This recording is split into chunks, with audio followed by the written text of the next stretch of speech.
오늘 주신 말씀 통해서요, 마귀의 시험 앞에서 예수님의 전략, 부제로 영적 싸움의 승리 비결, 이런 제목으로 하나님 말씀을 전하겠습니다.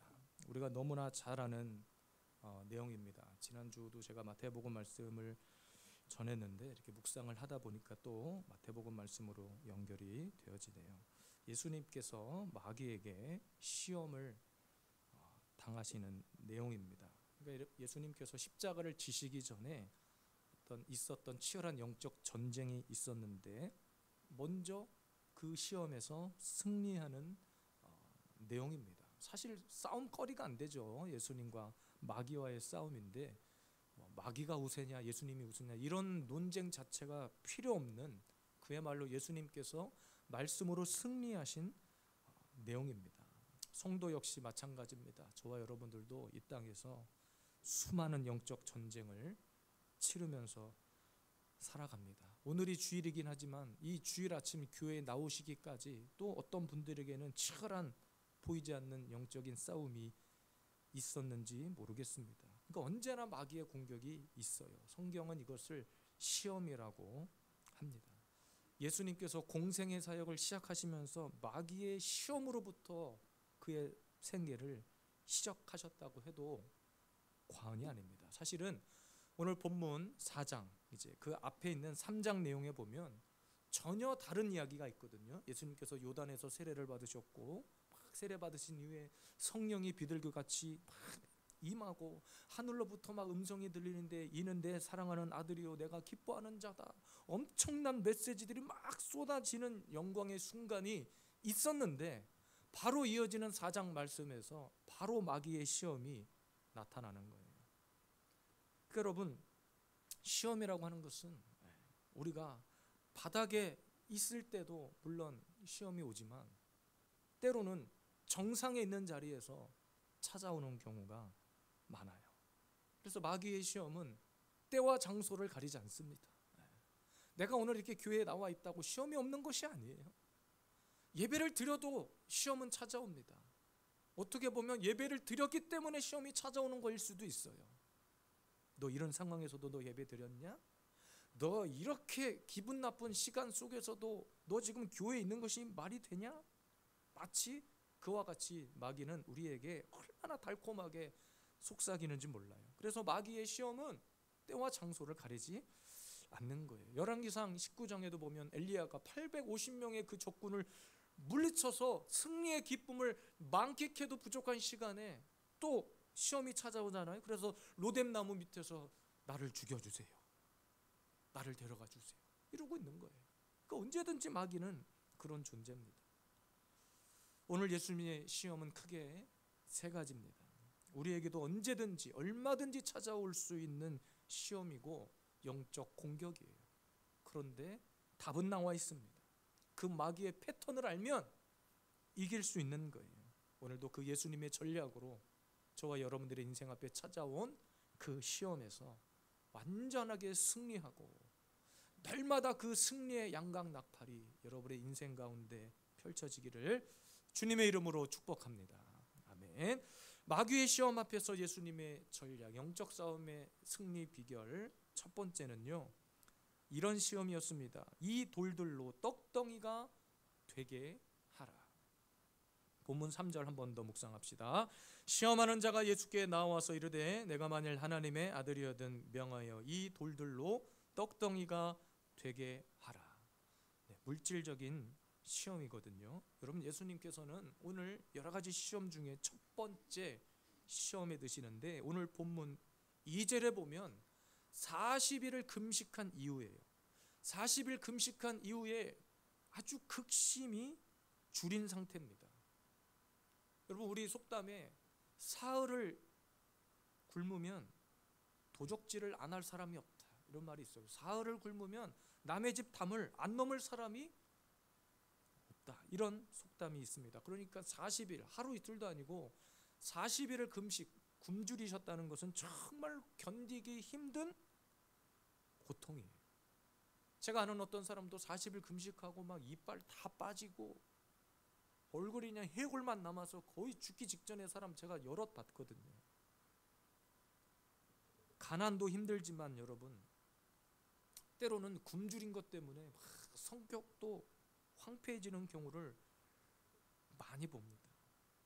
사실은 그렇게 가난하고 굶주렸던 사람이 어떻게 부자가 되고 막 해도 그때 그 성격은, 성향은 남아 있을 수 있어요. 그러니까 여러분, 마귀의 전략은 우리를 궁핍하게 만드는 거예요. 그리고 하나님을 의심하게 만듭니다. 그 궁핍으로 인해서 하나님을 의심하게 만드는 거예요. 그래서 사실 이 의심이라고 하는 것은 마음이 나뉘어졌다는 거거든요. 오락가락하게 만드는 거거든요. 마음이 나뉘면 의심도 의심이고 우리의 삶을 무기력하게 만듭니다. 그래서 야고보서 1장 6절에서 8절에 이렇게 기록합니다. 오직 믿음으로 구하고 조금도 의심하지 말라. 의심하는 자는 마치 바람에 밀려 요동하는 바다 물결 같으니 이런 사람은 무엇이든지 주께 얻기를 생각하지 말라. 두 마음을 품어 모든 일에 정함이 없는 자로다. 그러니까 의심 때문에 생겨나는 것이 마음이 나뉘는 것인데, 두 마음을 품어 모든 일에 정함이 없는 자로다. 궁핍함 앞에 두 종류의 모습으로 나뉜다는 거예요. 택한 성도는, 부름받은 주의 백성들은 오히려 그런 시간을 통해서 더 낮아집니다. 교만했던 모든 모습을 다 내려놓기도 해요. 그러나 세상 사람들은 어떻습니까? 버림받고 하나님 없이 사는 그 세상 사람들의 모습은 굶주리고 궁핍해지면 더 독해지는 거예요. 더 독해지고 날뛰는 거예요. 그러니까 눈에 뵈는 게 없는 사람이 되는 겁니다. 그런데 오늘 이 궁핍함 이후에 40일을 금식하고 굶주렸던 그 예수님의 반응은 이렇습니다. 본문 4절이죠. 사람이 떡으로만 살 것이 아니요 하나님의 입으로부터 나오는 모든 말씀으로 살 것이라. 그러니까 예수님께서 이 돌들을 떡덩이가 되게 하라. 아주 먹음직스럽고 보암직스럽고, 왜 40일을 굶주렸기 때문에 그 심리를 이용하는 거예요. 그런데 그런 마귀의 시험 앞에 예수님은 사람이 떡으로만 살 것이 아니다. 그러니까 인간은 떡만 먹고 사는 존재가 아니라는 사실을 밝히는 거예요. 여러분, 성도에게 그 삶의 어려움, 경제적인 어려움 오는 이유는 하나님께서 우리를 골탕 먹이시려는 것이 아니에요. 야, 죄 지었으니까 너 좀 굶어봐. 너 죄 지었으니까 조금 벌 좀 받아봐라. 이렇게 오는 시험이 아니라는 거예요. 그 안에 담겨진 뜻이 있는데 오히려 먹고 사는 돼지가 되지 말라. 오히려 이 세상의 것으로 그렇게 아웅다웅하면서 먹고 사는 문제로 제발 그렇게 살지 말라는 거예요. 물질적인 시험이 왔을 때 하나님이 원하시는 것이 무엇입니까? 오히려 말씀의 시야를 넓혀서 하나님께만 집중하라는 거예요. 왜 우리에게 물질적인 시험을 주시는가? 새로운 세계를 보라는 거예요. 그 돈만 보고 살지 말라는 거예요. 그 떡만 보고 살지 말라는 거예요. 오히려 새로운 세계를 보는 거, 하나님의 세계를 보는 거예요. 강팍했던 내 심령, 좁은 마인드의 사람에게서 오히려 물질은 최고의 그 테스트의 요건이 되는 거죠. 고난의 최고의 유익은 안 보이던 것이 보인다는 사실입니다. 하나님께서 우리에게 주시는 그 고난의 목적은 나를 새롭게 하기 위함이에요. 그래서 나를 새롭게 하는 것은 한 끼 밥, 너희들이 그렇게 맨날 먹고 또 먹고 먹어도 배고프고 느끼는 그 밥의 가치가 말씀의 가치와 어찌 비교가 되겠냐는 거예요. 진짜 믿음의 성도들에게는 그 먹는 밥 한 끼의 가치가 하나님의 말씀의 가치로 보이기 시작합니다. 여러분, 혹시 굶주리고 배고프고, 이 시대에 굶주리고 배고픈 사람은 없어요. 이 물질적인 시험을 통해서 하나님은 저와 여러분들의 영적인 시야를 넓혀주시기를 원하는 거예요. 말씀의 시야를 넓히라는 거죠. 하나님만 바라보라는 거예요. 돈도 가져받고 이 땅의 명예도 취해봤는데 그거 시간 지나니까 다 사라져버리더라. 결국엔 남는 것은 아무것도 없더라. 여러분, 믿음의 사람은 그래서 하나님께만 집중해야 됩니다. 오히려 이 시험을 통해서 믿음의 성도에게는 하나님을 더 새롭게 보는, 하나님을 더 위대하게 보는 영적인 시야가 생겨나는 거예요. 오늘 마귀는 예수님 앞에서 감히 먹는 떡 가지고 테스트하려고 했습니다. 물질의 시험을 가지고 마귀는 우리에게 속삭입니다. 야, 너 오늘도 배고프잖아. 너 오늘도 돈 없잖아. 교회 가면 돈이 나와, 뭐가 나와? 예, 교회 가면요 돈이 나오고 떡이 나오고 먹을 것이 나옵니다. 눈에 보이는 먹을 것뿐만 아니라 영적인 하나님의 신령한 만나가 이곳 가운데 내리고 있는 거예요. 그래서 하나님은 저와 여러분들에게 날마다 진리의 허리띠로 허리를 동여매라는 겁니다. 말씀의 띠를, 말씀의 능력을 가지고 살아가기를 원하는 겁니다. 돈 버는 것 때문에 예배가 뒷전이 되고, 돈 버는 것 때문에 예배가 흐지부지 되고, 돈 버는 것 때문에 하나님이 우리에게 원하시는 이런 영적인 삶을 살지 못하는 것, 저는 비극이라고 생각해요. 오늘도 난데없이 마귀가 감히 예수님 앞에서 돌들로 떡덩이가 되게 하라. 여러분, 예수님이 그렇게 돌을 떡으로 바꿀 수 있는 능력이 없어서가 아니지요. 마귀에게도 하나님의 말씀의 권위에 대한 선포입니다. 사람이 떡으로만 살 것이 아니다. 오늘도 부름받아 나와 예배하는 성도는 떡만 바라보는 존재가 아니라 하나님의 말씀, 생명의 가치를 바라보는 자라는 사실. 여러분, 풍족함은요 언제든지 우리를 타락하게 만듭니다. 물질의 시험이 올 때 여러분, 배부름을 추구하지 말고 더 낮아지고 하나님의 나라, 하나님의 세계를 더 깊이 바라볼 수 있는 우리 모두가 되기를 주님의 이름으로 축복합니다. 돌들로 떡덩이가 되게 하라. 이 물질적인 시험은 우리의 말씀의 시야를 넓히고 하나님께만 집중하라는 사인이에요. 두 번째입니다. 마귀로부터 오는 그 시험을 이기는 예수님의 두 번째 전략은 성전 꼭대기에서 뛰어내리라 그랬죠. 정신적인 시험이에요. 본문의 5절과 6절 말씀을 한 번 더 우리 읽겠습니다. 이에 마귀가 예수를 거룩한 성으로 데려다가 성전 꼭대기에 세우고 이르되 내가 만일 하나님의 아들이거든 뛰어내리라. 기록되었으되 그가 너를 위하여 그의 사자들을 명하시리니 그들이 손으로 너를 받들어 발이 돌에 부딪히지 않게 하리로다 하였느니라. 아멘. 두 번째 시험은 인간의 과시욕을 자극하는 시험입니다. 그러니까 너는 하나님의 아들이니까 죽지 않을 거야. 뛰어내려 봐라. 너를 좋아하는 사람들에게 인기를 좀 누려봐. 이 땅에 많은 사람들이요 어려울 때 겸손했다가도 조금만 형편이 나아지면 목에 힘이 들어가요. 저에 대한 간증 여러 번 한 적이 있죠. 여러분, 개척 초기에 저는 목사이기 때문에 그런 걱정하지 않겠습니까? 재정에 대한 걱정, 성도 한 명 한 명에 대한 그런 소중함, 또 건물을 어떻게 유지할 것인가, 월세를 어떻게 감당할 것인가, 이런 초심을 가지고 할 때는 막 뭔가에게 집중을 해요. 하나님 앞에 엎드리고 뭐 마찬가지로 다 집중을 합니다. 그런데 조금만 부흥하고 성도가 많아지고 교회가 재정이 여유로워지면 초심을 잃을 때가 많아요. 그러니까 저는 날마다 그렇게 하나님 앞에 채찍을 가하려고 합니다. 그때의 그 마음의 중심을 잃어버리지 않으려고. 그러니까 여러분, 이런 마귀의 시험을 이기는 전략은 무조건 낮은 곳으로 내려가야 되는 거예요. 지금 예수님이 어디에 서 있는 거예요? 예수님이 서 계신 곳이 어디입니까? 성전 꼭대기. 성전 꼭대기에 서 있단 말이에요. 성전 꼭대기는 여러분, 마귀는 그러니까 우리의 시험을 하는데 때와 장소를 가리지 않는다고 그랬죠. 어떨 때는 광야였다가, 어떨 때는 성전 꼭대기였다가, 어떨 때는 교회였다가, 아무리 예배당 안에 있어도 마귀의 시험은 찾아와요. 그래서 여러분, 이런 마귀의 시험이 찾아올 때 내가 높아지면 높아질수록 우리들은 낮은 데로 기어야 합니다. 바닥으로 기고 낮은 포복을 해야 되는 거예요. 그래서 여러분, 군인들이 군대 가서 받는 훈련 중에 낮은 포복 훈련이 있어요.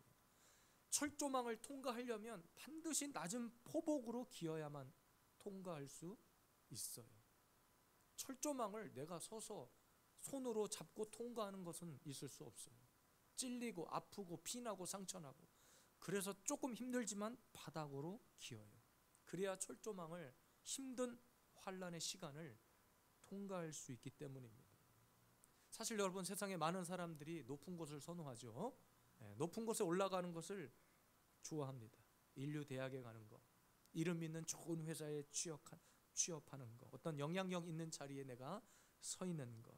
그런데 여러분, 명심하십시오. 그 높은 곳은 축복의 자리이기 이전에 시험의 자리라는 사실을 기억해야 됩니다. 언제든지 위험한 자리라는 사실을. 그러나 낮은 자리는 안전합니다. 더 이상 내려갈 곳이 없는 그 낮은 곳은 안전해요. 그래서 여러분, 오늘도 마귀가 예수님에게 하는 그런 정신적인 시험, 인간의 과시욕을 자극하는 시험은 겸손의 시험이에요. 이런 상황에서도 내가 낮은 자의 자리에서 하나님을 섬길 수 있는가? 내가 목사가 되었다고 해서, 내가 교회 장로고 권사고 집사라고 해서 어깨에 힘이 들어가는 것이 아니라, 오히려 그런 타이틀이 있으면 있을수록 화장실로 가야 돼요. 그런 타이틀이 있으면 있을수록 주방 가서 설거지해야 됩니다. 그런데 우리는 내가 교회 장로인데, 내가 권사고, 내가 교회 짬밥이 몇 년인데, 우리는 항상 사람들 앞에 이런 것들을 과시하려고 해요. 높은 곳에 올라가면 올라갈수록 우리는 낮은 곳을 향해 내려가려고 하는 영적인 마인드가 있어야 되는 거예요. 높은 곳은 외로운 자리입니다. 단 한 사람만 서는 자리이기 때문에 그렇죠. 그래서 최정상에 있는 사람은 교제하는 것이 힘들어요. 그럼 대통령 보세요. 사람 잘못 만났다가 큰일 나잖아요.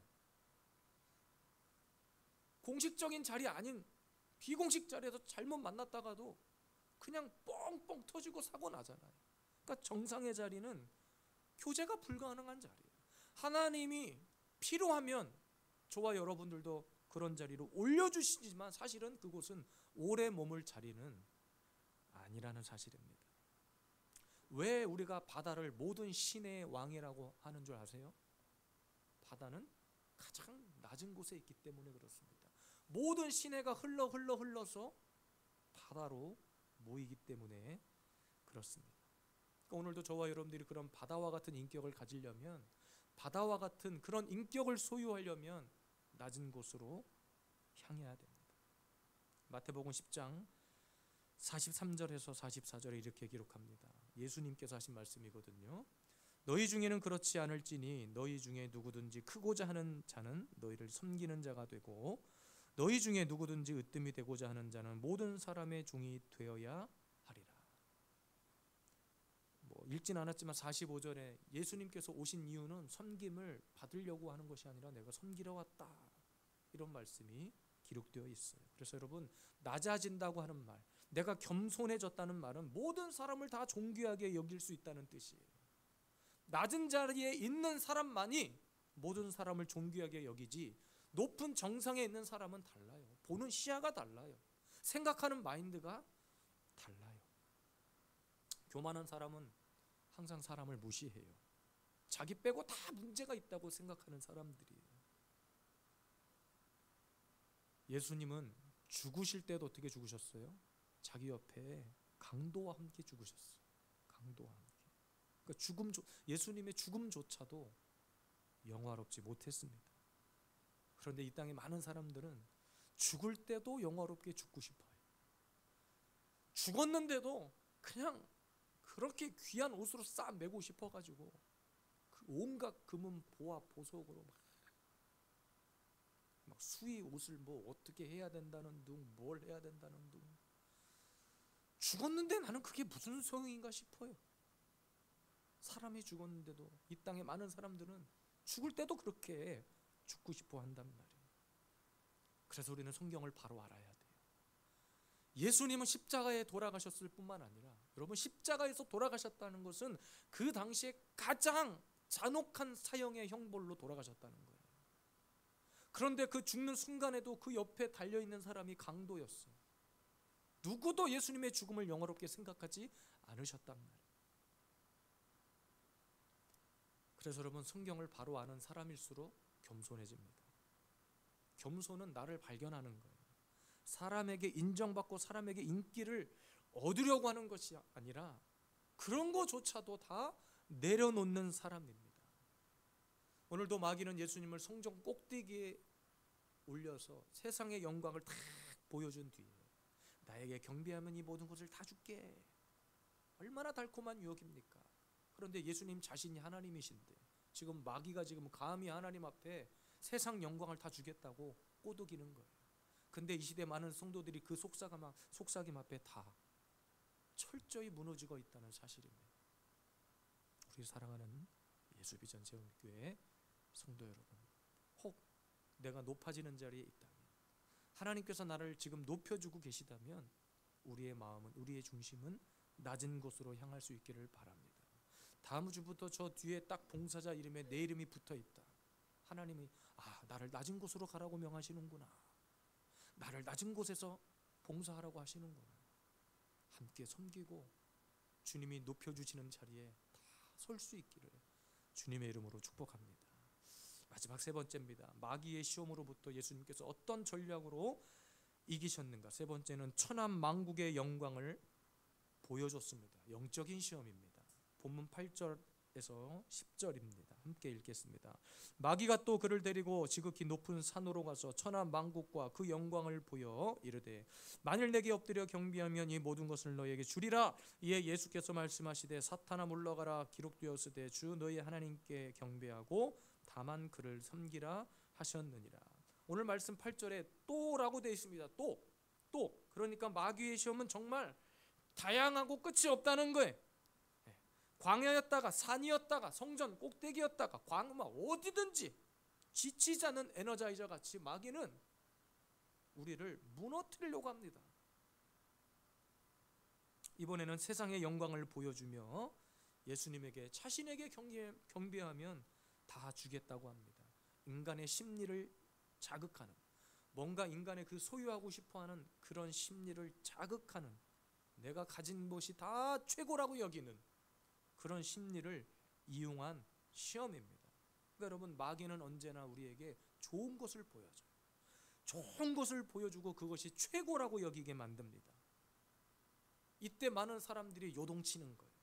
환경에 따라 요동치는 거예요. 인간의 나약한 심령을 건드려 버리는 거예요. 그런데 오늘 예수님은 말씀 10절에 뭐라고 말씀하십니까? 다만 그를 섬기라. 다만 그를 섬겨라. 이 말은 어떤 환경에도 요동치지 않고 나에게 뭘 갖다 줘도, 뭘 보여줘도, 어떤 좋은 것을 갖다 줘도 나는 예수님과 바꾸지 않아.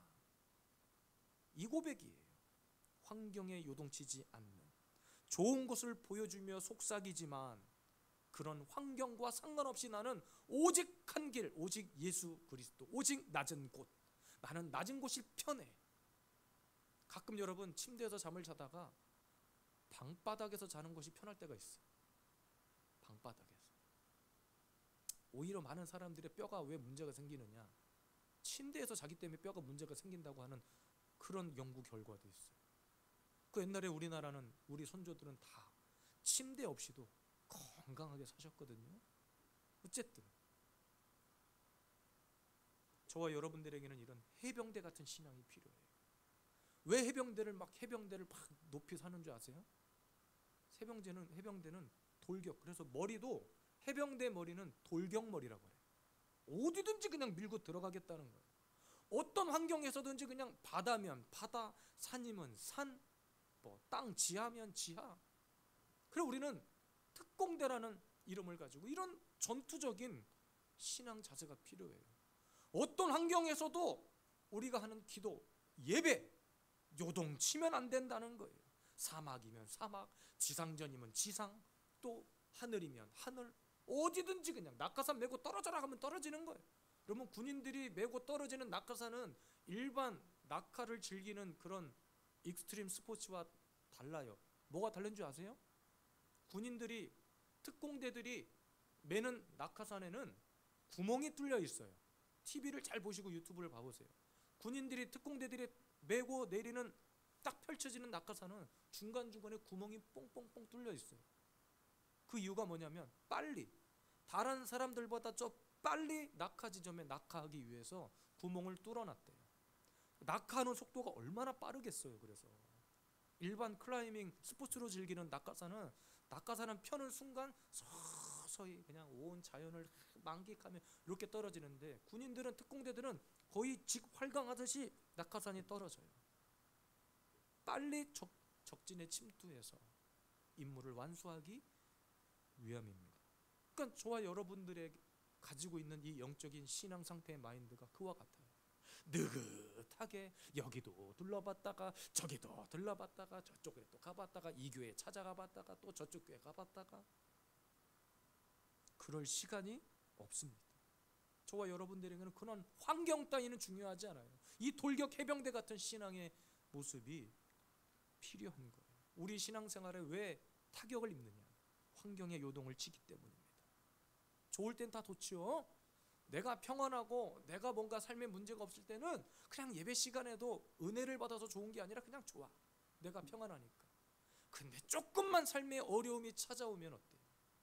예배를 드려야 되냐 말아야 되냐, 오늘 같은 날 내가 교회를 가야 되냐 말아야 되냐, 아이고 기도가 안 되고, 기도가 안 되는 게 아니라 기도를 안 하는 거예요. 정확하게 제가 말씀드릴게요. 기도가 안 되는 건 없어요. 안 하는 거예요. 아니면 아니라고 얘기해 보세요. 기도를 하는데 기도가 안 나와요, 이런 사람 있어요? 내가 안 하는 거예요. 왜? 환경에 영향을 받기 때문에. 그런데 영적인 일은 세상 환경에 따라 이랬다 저랬다 막 전 뒤집듯이 막 그러면 안 된다는 거예요. 좋은 곡 보여주면 잘 따라오다. 이번 주에 우리 교회가 소풍 가겠습니다. 그러면 안 나오던 사람도 막 다 나와. 우리 교회가 갑자기 선교하겠습니다. 그러면 안 나와. 이번 주 토요일부터 빌리또 운동가 시작됩니다. 그럼 잘 나오시다가 안 나와. 그거는 목사님이나 하시는 일이지. 아 그래요. 제가 하는 일은 맞는데 성경에 저만 하라고 그랬어요? 네, 협력하여 선을 이루라고 그랬는데, 저는 제가 선봉에 설 테니 여러분들이 나와서 함께 협력하여 복음을 전해야 되는 거죠. 조금만 어렵고 환경이 바뀌면 요동치는 거.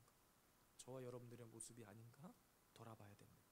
여러분, 하나님의 입장에서 어떤 일을 맡겨도 안 되는 사람이 있고 어떤 일을 맡겨도 안심이 되는 사람이 있어요. 여러분은 어떤 사람이라고 생각하십니까? 안심이 되는 사람이세요? 아니면은 불안하고 막 어떤 일을 맡겨도 안 되는 사람이세요? 성경에 욥에 관한 이야기가 있습니다. 하나님 입장에서 욥과 같은 사람은 정말 안심이 되는 사람이에요. 그래서 당당하게 마귀에게 이야기하잖아요. 야, 건드려봐. 욥기 1장 8절. 여호와께서 사탄에게 이르시되 내가 내 종 욥을 주의하여 보았느냐? 그와 같이 온전하고 정직하여 하나님을 경외하며 악에서 떠난 자는 세상에 없느니라. 그러니까 건드려봐. 물질 그래 가져가봐. 욥이 가지고 있었던 재산, 자녀, 가족, 모든 재산 다 가져가봐 그래. 욥이 흔들리나 흔들리지 않나 한번 해봐라. 여러분, 이런 사람이 이 시대에, 이런 하나님 앞에 인정받는, 어떤 일을 맡겨놔도 무엇을 해도 안심이 되는 그런 성도이기를 원합니다. 목사 입장에서도 마찬가지예요. 어떤 일을 교회에서 계획을 하고 여러분들에게 맡겨도 안심이 되는 성도. 오늘도 예배하는 저와 여러분들은 다 그런 성도이기를 원해요. 그런 성도인 줄로 믿고 제가 다음 주부터 여러분의 이름을 안내 게시판에다가 다 올려드릴 거예요. 그러면 그 명단을 보고 아이고 목사님이 나를 믿으시는구나, 하나님이 나를 믿고 계시는구나, 열심히 섬겨주시면 감사하겠습니다. 세상에 화려한 것이 보여도, 세상에서 명예를 얻었을지라도, 아무리 내가 높은 곳에 있다 할지라도 안심이 되는 성도, 하나님 보시기에 욥과 같은 성도, 마귀가 나를 아무리 깨작깨작 건드려도 분별이 돼. 내가 또 열심히 은혜 받으려고 하니까 마귀가 나를 공격하는구나. 딱 깨달아지면 그냥 예배 자리에 나오셔서 찬양 몇 곡 부르면 끝납니다. 보혈 찬송 메들리 한 두세 곡만 부르면 끝나는 거예요. 옛날 우리 어르신들은요, 모여서 귀신 내쫓는다고 하면은 뭐 다른 거 하지 않았어요. 찬송가 펴놓고 악복 펴놓고 하지도 않았어요. 가사가 있지도 않았어요. 죄에서 자유를 얻게 하며 마귀들과 싸울 찬송가 몇 부 부르면 끝나버렸습니다. 찬송만 그냥 똑같은 찬송만 30분 동안 부르면 끝났어요. 방언이고 다 필요 없어. 그냥 찬양만 제대로 불러도 어둠은 떠나갑니다. 오늘도 마귀의 수많은 시험, 때와 장소를 가리지 않는 마귀의 엄청난 시험이 우리를 찾아옵니다. 예배 드렸다고 시험이 없는 것이 아니에요. 기도했다고 시험이 없는 게 아닙니다. 예배 드렸기 때문에 마귀는 더 치열하게 우리를 건들 것입니다. 오늘도 우리 사랑하는 성도 여러분, 오늘도 치열하게 이 땅을 살아가실 때 영적인 싸움 앞에 흔들리지 않고 환경에 요동치지 않고 어떤 일이 나에게 주어져도 하나님 앞에 겸손히 낮은 곳으로 바닥을 박박 기면서도 하나님의 영광을 위해 살아가는 저와 여러분들이 될 수 있기를 주님의 이름으로 축복합니다.